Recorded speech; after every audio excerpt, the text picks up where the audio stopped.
At least, hindi pa man ito umuwi sa kanila ay magkakaroon naman ito ng idea na malaki ang possibility na niloloko lang ito ni Cecil and for him to stop taking that dumb drug abruptly. Damn you, Cecil! Tulala si Lucas sa loob ng opisina niya. Makailang ulit na niyang pinasadahan ng tingin ng isang banig ng gamot na nasa loob ng bulsa ng coat niya kanina.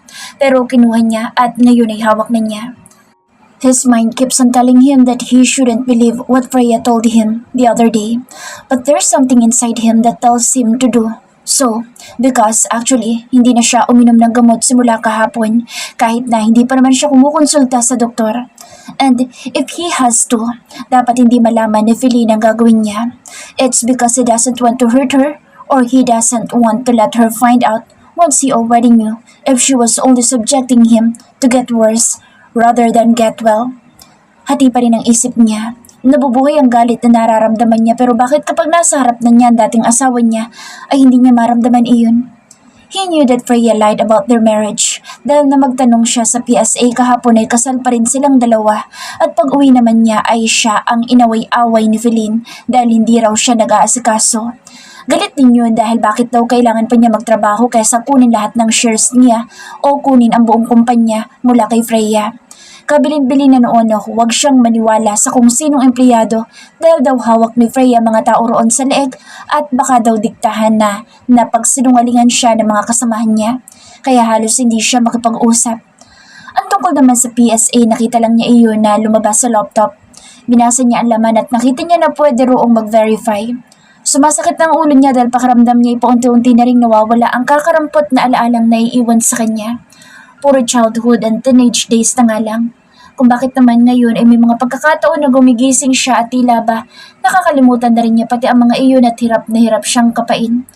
What the hell is happening to him? And what the hell is happening to him when he lands his eyes on Freya's beautiful face and lovely green eyes? Para siyang nahihipnotismo ng mata nito at ang lahat ng meron dito. From head down to her toes. Parang lahat ay perpekto. Tulad ngayon na wala pa iyon at kanina pa siya pasilip-silip sa labas ng office niya, checking if she's already arrived. Pero wala at parang naalibadbaran siya na hindi pa niya nakikita. He's excited to see how beautiful she is today. Kung ano na naman ang suot nito dahil lahat na lang yata ng damit ay bagay dito. Until he decided to start again to check her. Naglakad siya papunta sa pintuan at kunwari na pasimpleng may pupuntahan pero pagkalapad pa lang niya ng pinto papasara sana ay nahagip kaagad ng mga mata niya na may humahalik kay Freya na lalaki. Hinalikan din ito iyon at nagyakap pa ng mahigpit ang dalawa at pati na ang tiyan nito ay hinaplos pa at hinalikan ng lalaking kasama. Ewan niya kung bakit nagsalubong ang mga kilay niya at sumikip ang dibdib niya. The only thing he knew was parang ayaw niya na may hinahalikan itong iba liban sa kanya. Nagmamadali siyang pumasok ulit sa office niya at hindi niya alam kung bakit nabubuisit siya. Nagtataka na siya. Ang mga sinabi ng daddy niya sa kanya ay kaiba sa mga litratong ipinakita ni Freya sa kanya. His father was moved to another place. May pakiramdam siya na may mali. Bakit siya pinagsinungalingan ng sarili niyang ama? Nawawala na ang tiwala niya kay Feline at ngayon ay may lalaki pang dumagdag sa naguguluhan niyang utak.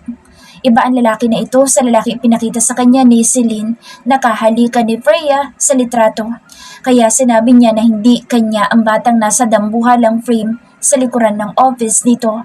Dahil ang sabi ni Feline ay sa US iyon ipinanganak at yun ang dahilan kaya iniwan siya ni Freya. Nabuking daw niya na may ibang lalaki ang asawa niya. Marami ba itong lalaki?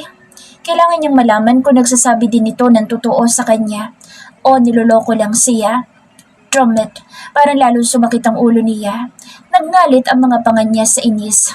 Niloloko lang din yata ng dati niyang asawa talaga siya. He sat on his chair again and impatiently bit his own bottom lip. Naalibadbaran siya. Palilipasin lang niya ang ilang sandali at pupuntahan niya ito. He has to ask her and find out in the end who's lying between the two. Pagkapasok sa loob ng office ay diretso kaagad si Freya sa banyo. Inabot na naman siya ng pagsusuka. Hindi na nga dapat siya papasok dahil nahihilo siya at nanlalata pero may kailangan siyang i-meet na tao ngayon at importanteng kliyente iyon. Monthly ang pagpapadecorate noon kaya hindi dapat iyong mawala sa listahan ng mga clients niya. Napahawak siya ng mahigpit sa lavatory sa isang pagsuka ng buong puwersa na halos ikaubos ng lakas niya. She rested for a while bago niya itinapat ang mga kamay sa gripo para hugasan ang bibig niya. She was about to hand a tissue paper nang may biglang mag-abot sa kanya ng panyo. Kaagad siyang lumingon at mukha ni Lucas ang sumalubong sa kanya. Hindi pa siya nakaimik at kumurap lang ang mga mata niya kasi parang natuwa ang puso niya sa simpleng kilos na iyon ng asawa niya. It's clean. Walang gumagamit dito. Ako lang. Sabi pa nito na kahit parang malamig pa rin ang ekspresyon ng mukha ay parang ikinatutuwa na rin niya kaya kinuha na rin niya at pinunasan ng sariling labi. Pagkatapos ay kinuha niya sa bag and lipstick niya at nagpahid noon.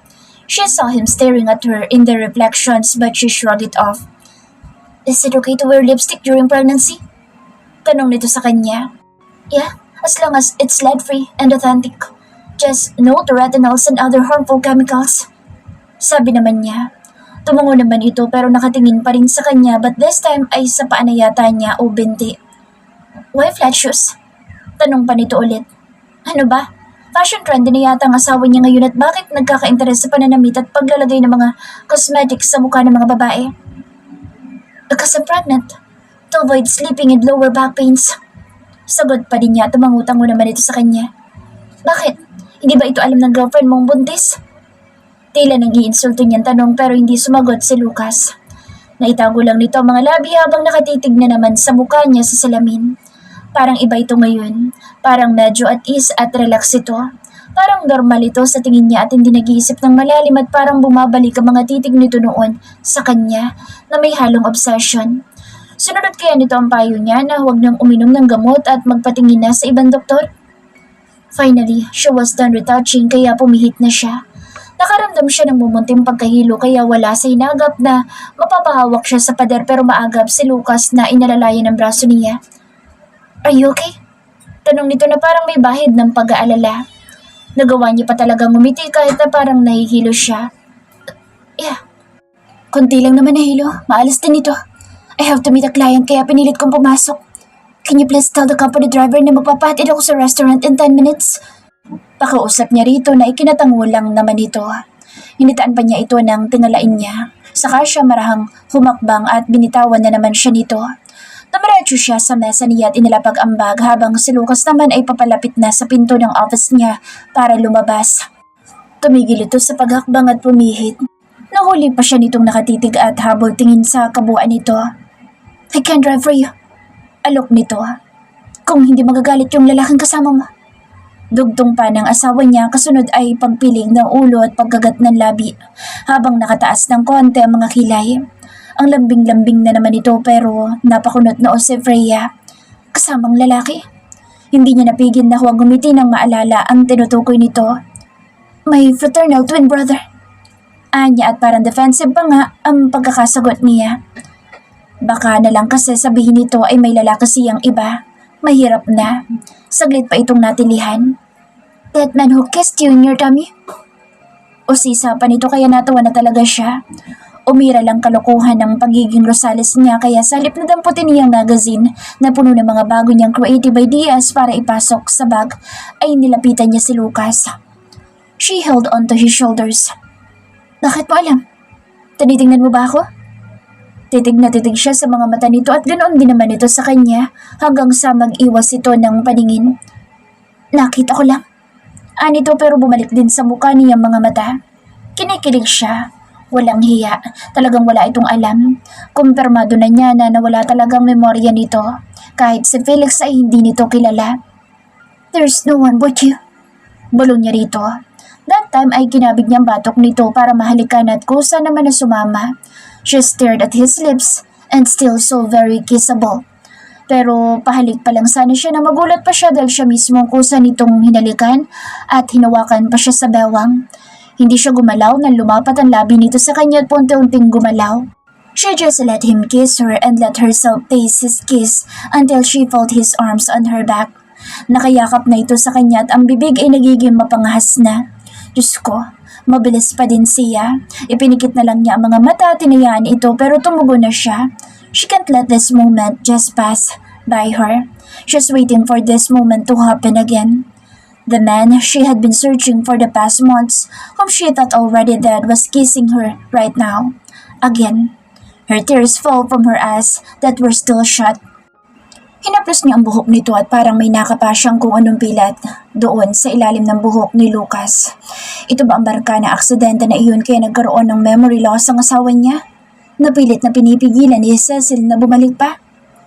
Oh, Lucas. How many times did she almost lose him? Pangatlong beses na ito pero nandito pa rin sila at magkasama. She moaned in his mouth when he pressed her butt and pulled her more closer as he deepened the kiss and made it more intense. Ilang segundo na ganoon hanggang sa tumigil ito. Hindi ka na ba galit sa akin? Makikinig ka na ba sa akin? Tanong pa niya. Kaagad, kahit na parang halos magkalapat pa rin naman na ang mga labi nila at tinahabol pa rin niya ang paghinga. I want to. Mahinang sagot nito na kinangiti niya. Lalo siyang umiyak nang marinig iyon kaya yumakap siya rito ng mahigpit. Sana hindi ko to pagsisihan. Sabi nito kaya sunod-sunod siyang umiling sa balikat nito. No. No, you will not regret it. I'm not asking you to decide immediately. Find yourself. Take your time. Just don't let that woman take full control of your life. Kahit para sa sarili mo na lang, Lucas. Even just for yourself. Mag-iingat ka, ha? She sobs as she cried her heart and pain. Lalong napahigpit ang pagkakayakap niya rito. She's now letting it go. She felt his hands caressing her back. I will. May nasagot dito sa kanya. Ngumiti pa siya sa naging sagot nito. Siguro naman nararamdaman din ito kahit na paano ang pagmamahal niya at ang totoong concern. Papayoko na siya ng ulo na may kumatok sa pinto ng office niya kaya nagkatinginan silang dalawa. Ma'am, nakaguhit sa mukha ni Mona ng tansyon ng iluwa iyon ng pintuan ng office ni Freya. Bahagya pa yung natigilan na makita sila mag-asawa na magkayakap. Napasanyas pa ang babae na wari nagtatanong kung nagkabalikan na sila. Ipinagdikitan kasi noon ang dalawang hintuturo. Tila ba nakalimot iyon sa ipinagmamadaling sabihin kasi humahangos pa nga. Tila ba parang napalitan ng kiligang tensyon na bumabalot sa secretary niya kanina. Hindi naman siya sumagot dahil hindi naman niya alam kung ibig sabihin ba ng mga nangyayari sa kanila ni Lucas ay nagkabalikan na sila. Nasaan ang asawa ko? Sigaw na isang babae sa labas na nagpatigil sa kanya sa pagkakayakap kay Lucas. Dahil nakabukas ang pintuan ay rinig niya ang sinasabi noon. Nakita niyang napaiktad, pasimona sa lakas ng bunganga ng babae. Ang higad na pinaglihis sa ahas niyang kaibigan. Feeling na tinuhog ang mag-amang Fuentes. Alam na niya, ginamit ni Cecil ang ama ni Lucas dahil sa yaman ng matanda. That woman was using Lucas' father's connection and money. Kaka. Feeling, mahinang usal ni Lucas na kaagad na bumitaw sa kanya at nagmamadali naglakad papalabas ng office. But she followed him in an instant. Magkasaliko pa mga braso niya sa dibdib na lumabas siya.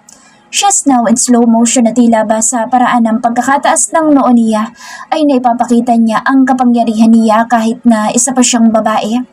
Kung nakatakas si Cecil sa pagdududa nila noon at naitago noon ng maayos ang kanyang bianan, hindi na ngayon. Freya merely looks like a young queen. Why are you here? Kitang-kita niya kung paano initian ni Lucas ang babaeng parang nilalabasan ng galit ang lahat ng pores sa katawan. He even kissed the woman at parang binuhusan siya ng kumukulong tubig sa sakit na nararamdaman niya. Pero hindi lang nagpapahalata si Lucas na balak na nitong sumunod sa kanya. Siya ang nagturo noon kaya dapat ay hindi siya masaktan. Napaiwas pa siya ng tingin na maglapat ang labi ng dalawa at walang pag-aatubiling kumawit ng ganoong kabilis ang braso ng babae sa batok ng asawa niya. Nakita niyang inilangan siya ni Mona kaya ngumiti siya ng pagak.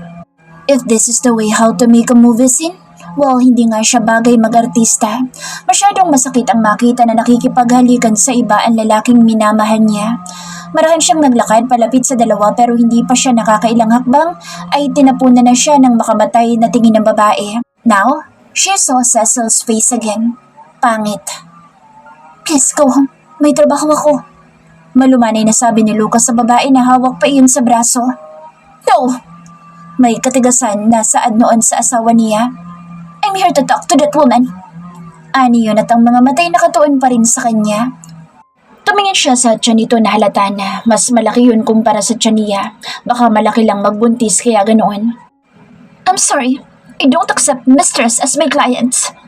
Simpleng sagot niya sabay hagod ng tingin sa kaharap na parang lalong ikinasabog nito sa galit. Philin?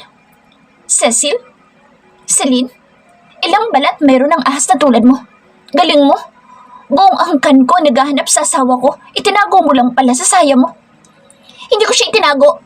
I accidentally saw him dahil pabaya ka. Oh? She laughed. Kwento mo sa pagong. Sagot niya pero pag dumilim ang paningin niya ay baka mabasag niya ang bungo nito. Stop it please. Sambit ni Lucas sa kanya. Sorry, nasasaktan ba kayo? You're free to leave my office. Mga basura. She said. Lumiko pa ang uso niya kaya ganoon na lang ang pagkakatitig sa kanya ni Lucas. Huwag mong suluhin. Kinalkal nito ang kung ano sa loob ng bag at papel at may inilabas doon. At saka ipinagduldulan sa dibdib niya kaya maagap naman na pinigil ni Lucas. Philin, please, umuwi ka na. Parang sumasakit na ang ulo nito sa stress. Ni hindi niya pinagkaabalahan pulutin ang mga papel na iyon na nahulog na sa sahig. Pulutin mo! Pirmahan mo! Angil ng babae sa kanya pero mataray niya lang na sinulya pa ng mga iyon saka ibinalik ang mga mata sa mukha ng babae na desperada sa asawa niya. Natatawa lang siya. That's why she's wondering how the hell it happened that Lucas and this woman are together. Dahil hindi nagbunga ang mga panunulsol ni Cecil sa kanya, nag-abang ito ng pagkakataon para makuha ang gusto. Nag-abang nga ba o sinadya? Philin, halika na! Lucas tried to drag the woman away but she stopped him from doing so. No, let her speak. Mariin din na utos niya sa asawa niya na namumula ang mukha. Malamang naiipit na ito sa sitwasyon at gusto niyang unawain na wala ito sa tabi niya at hindi siya ang hawak nito. Pero may sumisirit pa ring sakit. Natigilan si Lucas pero mariin na napapunas ng pawis sa noo. The crowd started to murmur. Bakit ba lahat na lang nang nagpapakrida sa asawa niya sobrang lalakas na loob na umapak sa teritoryo niya? Makakapal talagang dihamak ang mga mukha ng mga ito. At painosente pa si Cecil, nakakatawa na lang. Pick those and sign it! Lucas doesn't love you anymore, so stop fooling him! Lalakero ka! Sigaw ni Cecil sa kanya kaya walang kabog-abog na inagaw niya ang organizer ni Mona at mabilis na lumapit at isinampal iyon sa mukha ng dating kaibigan. Sa gulat ay napaiyak na lang iyon at hindi nakalaban pa sa kanya. Cecil started to cry like a baby at walang humpay ang paghawak sa braso ni Lucas. Don't hurt her! She's pregnant! Saway sa kanya ni Lucas at sa pagkabuisit niya ay isa rin itong sinapak niya sa dibdib. Nangatalang buong katawan niya sa galit pero nagngangalit ang mga panga nito at dumilim ang anyo. Pinandilatan niya ito. Am I not? Ito sa'yo! Yan sa'yo ba? Lumayas kayo dito! Sigaw niya sa dalawa sa kanya mabilis na pinulot ang mga papel na ipinagduduldulan sa kanya ni Cecil. She took time to glance at it. Annulment papers. Pathetic. Ito bang pinagpuputok ng butsi niyo? Go to hell! Pati sa asawa niya nabuisit na rin siya kahit na nagkukunwari itong galit sa kanya. Ipinagsaksakan niya ang mga papel sa mukha ni Cecil at lalong lumakas ang hagulhol. Gigil na ipinagduldulan niya rin iyon sa bunganga ng babae. Nakita niya parang litong-lito na si Lucas kung anong gagawin. My baby! Lucas! Sinapunan ang tiyan pero wala siyang tigil. Our baby! Our baby? Gaga ka! Halos ipakainin niya rito ang mga papel hanggang sa hawakan ni Lucas ng mari ng mga kamay niya para pigilan siya pero wala namang sinabi. She saw anger in his eyes kaya parang napatda siya. How come that he's looking at her with full of hatred? Kanina lang ay hinalikan siya nito at ramdam niya ang pagmamahal doon pero ngayon ay bakit galit na ang meron nito sa mga mata? Pero hindi siya nagpatinag. Iwinaksin niya ng ubod ng lakas ang kamay ni Lucas at sinampal ito ng ganoon ding kalakas na ikinariin ng mga labi nito at nakatitig sa kanya ang mga matang walang ibang makikita kung hindi galit. His jaws were clenching while staring at her beautiful face. Namumula ang pisngi nito sa lakas ng sampal niya pero wala siyang pakialam. Mas masakit sa sampal ang nararamdaman niya sa mga oras na ito at hindi niya yun pwedeng ipagwalang kibo. Ang kapal na mukha ni Cecil. Kahit na mapanganib ito, hindi na niya napigilan pa. Leave! More of you! Siya ang napangiwi dahil sa lakas ng sigaw niya. Kaagad siyang napahawak sa braso ni Mona at pumihit patalikod kay Lucas. Her other hand on her abdomen. She panted heavily. Ma'am? Gumuhit ang kaba sa mukha ng sekretary niya pero kinalma niya ang sarili. Nakikita nito ang mga luha niyang nangungumpol sa mga mata niya pero ayaw niya ipakita iyon sa karida ni Lucas na walang tigil sa pag-iinarte ng pag-iyak na inaalo naman ang asawa niya. Please, call the security and drag her out of my company. I want her out. Tanging mahinang bili niya kay Mona na marahan naman na tumango. Nawala na ang lakas ng isang Freya. Masakit ang kalooban niya kasi sobra. Halos hindi niya malaman kung anong pakiramdam ang umiiral sa kanya sa mga oras na ito. Basta ang alam niya ay parang sinasakal siya sa bigat ng pakiramdam. Galit pa rin sa kanyang asawa niya talaga at hindi siya kinampihan. She tilted her head to check those people pero parang mas lalo lang siyang nasaktan sa nakikita niyang pag-aalo ni Lucas sa babae at pinapahiran pa ng luha. Hinihimas ang tiyan at walang tigil ang halik sa noo at tinatanong kung anong masakit. Nakagat niya ang labi kasabay ng pagtulo ng mga luha niya. She forbids herself to sob. Sumigok siya. Sa kanya natutop ang sariling bibig dahil baka mapahagulol siya sa sakit at selos na nararamdaman niya. Wala na ba talaga siyang halaga? Hindi na yun pagpapanggap na kampi kay Cecil si Lucas. Totoo na galit ang nakita niya sa muka at mga mata ng asawa niya. Nakita niyang naluluha din si Mona sa nakikitang sakit na nakaguhit sa mukha niyang walang kasing ganda pero marahan siyang naglakad papasok ulit sa opisina niya habang nakataas pa rin ang noo. Yet, deep inside, she's badly broken. She's badly broken and she felt so much pity for the child's inside her womb. Kawawa naman ang baby niya.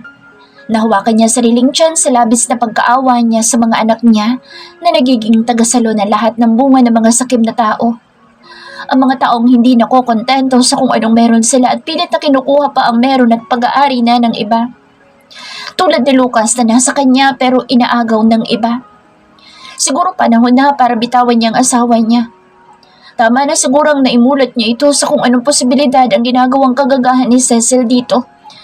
Bahala na ito kung magkakaroon ito ng sariling disposisyon at paninindigan. Masakit man sa kalooban niya pero handa na siya. Kung hindi na siya nito mamahalin talaga tulad ng dati at wala ng pag-asa pa, she's now letting go. Humawak siya sa gilid ng mesa niya na para bang umaamot siya doon ng konting lakas para sa batang dinadala niya. Okay ka lang, ma? Napaangat siya ng mukha ng marinig ang boses na Mona sa may pinto niya. Kung anong klase ng awa ang nararamdaman niya para sa sarili at bumalot sa buong sistema niya dahil sa tanong nito ay hindi niya maipaliwanag. Umiling si Freya kasunod ng pag-ikbi. Hindi. Nakusot niya ang mata na parang isang bata, kaya mabilis itong lumapit at niyakap siya. Why like this? Tanong niya na walang kasagutan. She had let herself cry like a child. Yung walang reservation at walang bahid ng isang babaeng mature. Ang umiiyak ay ang Freya na 24 na taong gulang na pinatigas ng panahon. Nalipasan ng pagdadalaga at patuloy pa rin na hinahamon ng buhay hanggang ngayon. Tahan na. Umalis na sila. Inihatid na ni Sir sa parking area ang babae niya. Huwag mong ibibigay ang hinihingi niya na alangan. Talo ka, Ma'am. Ikaw may karapatan sa asawa mong pilit niyang ninanakaw. Wala sa katinuan sa Sir Lucas at sobrang pagmamanipula ni Cecil. Diyos ko, si Cecil. Hindi ko akalain. Anito sa kanya. I'm letting him go. I love him. But I will not let him to come back and still love me the same, like the way he used to. I'm strong, but I'm weak inside. Umiiling na iyak niya rito. Ang hirap-hirap umasa na palaging magiging maayos ang lahat. Kanina akala niya'y okay na pero hindi pala. At dahil yun sa galit na nakikita niya sa mga mata ng asawa niya, nanlumo siya. He values the child and Philline's womb. Hindi niya alam kung para kanino ang galit na yun pero the fact na siyang kausap noon at siyang hinarap Walang duda na para sa kanya ang galit na iyon na nararamdaman ni Lucas. At mas masakit yun kaysa sa mga araw na magkahiwalay sila. Cecil, Celine, Feline, whatever, was married to a businessman. That's my initial investigation, sweetie. Nakita ko na kinaroroonan ng ama ni Lucas. Maraming bantay, may nurses, may doktor at hindi normal. Papasok ang tao ko pero pinag-aaralan ko pa kung paano dahil para sa akin, hindi ligtas sa mag-ama. It's either hawak nila si Lucas o hawak nila ang ama ni Lucas. Ito na ang sagot sa tanong mo kung bakit sang-ayon ang ama ni Lucas sa mga sinabi ni Cecil sa asawa mo. Keep your men eyeing, Dayan. Makapaglaban ka lang ng daldalan at huwag kang pahalata na alam mo na. Next words after calling Freya. Paulit-ulit na parang memoryado niya iyon kahit na isang beses lang niyang narinig. Taas ang noon na pumasok si Freya sa loob ng building. Maghihintay siya ng 3 hanggang sa 4 na araw para ma-receive ni Cecil ang subpina tungkol sa isinampa niyang kaso. Hindi damay si Lucas doon pero kung gusto naman ng asawa niya, bakit ang hindi? Kung isinasampal ng babae na iyon sa mukha niya isang annulment paper, isasampal din niya sa mukha noon ang kaso na inihanda niya. Damay si Lucas pero ipinaalam na niya sa lawyer niya na may amnesia ang asawa niya at sisiguraduhin niya na hindi matutuluyan na makulong iyon. Ang ipabubulok lang niya sa likod ng mga rehas ay ang isang ahas. Pero kung patuloy ang asawa niya na nagmamatigas, ay di sige, isama na rin sa kulungan ang buwisit na iyon. Ngayon pa na alam niyang kasal sa ibang lalaki si Cecil pero magkahiwalay ang dalawa dahil isa din naman na babaero ang lalaki na iyon. Sumasakit ang ulo niya sa mga skandalong ganito. Controversial din ang pamilya niya pero walang mga ganitong kahihiyan sa pamilya niya na nakikiapit sa mga hindi asa-asawa. Mga babaero ang lahi niya pero hindi na kapag may mga asawa na. Now, Freya will show the true meaning of power and wealth. She'll make sure that she'll win this war.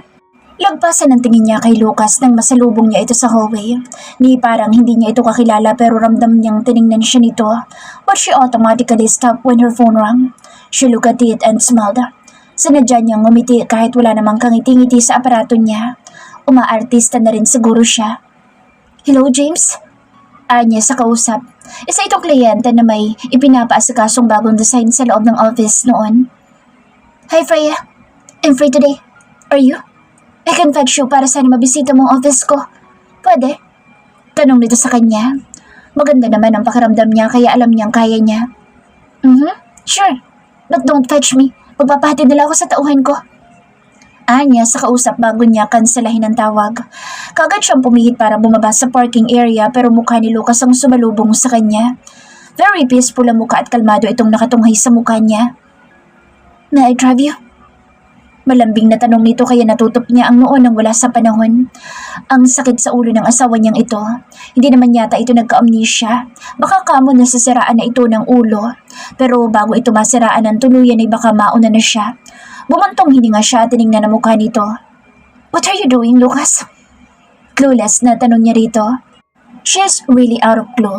Para itong isang kilong tanga. Parang kailan lang ay galit ito sa kanya tapos ngayon ay parang daig pa ang huhubaran na siya sa tiim ng titig at lambing ng pananalita.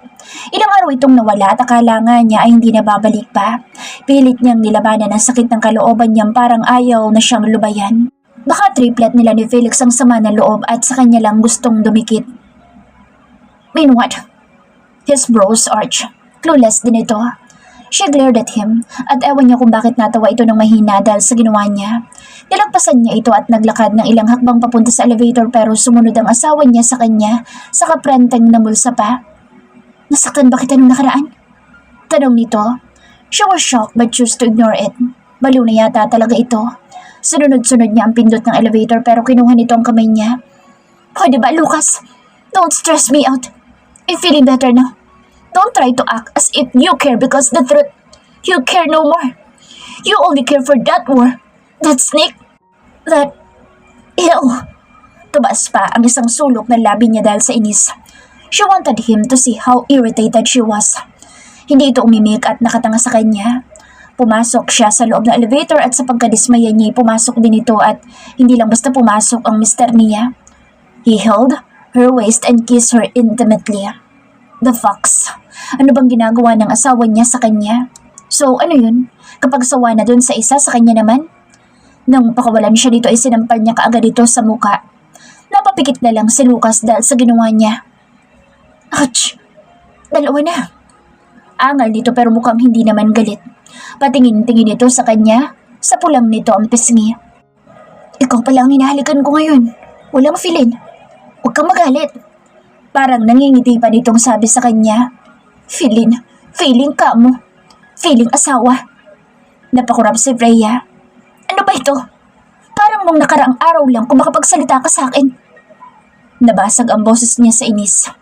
Napaiwas siya ng mukha dahil parang may iyak pa siya sa sama ng loob na bumalik. Don't be annoyed. Sabi na lang nito at ang lakas pa ng loob na hawakan ng tiyan niya sabay yakap sa kanya sa may likuran. Bumukas ang pinto ng elevator pero pinindot kaagad ni Lucas ang button kaya sumara iyon ulit. Laglag ang panga niya sa inaakto nito. She felt his lips on her shoulder while his hand kept on caressing her tummy. I'm sorry. I had to do it. Anito sa kanya at kung bakit naman ay nangaligkig siya. Nilangon niya ito kaya ngumiti ito sa kanya. Umawang ang bibig niya at umarko ang mga kilay. Mukhang nahulaan naman ito kaagad ang gusto niya sabihin o itanong. Anong ibig nito sabihin tungkol doon? Drama lang ba talaga iyon?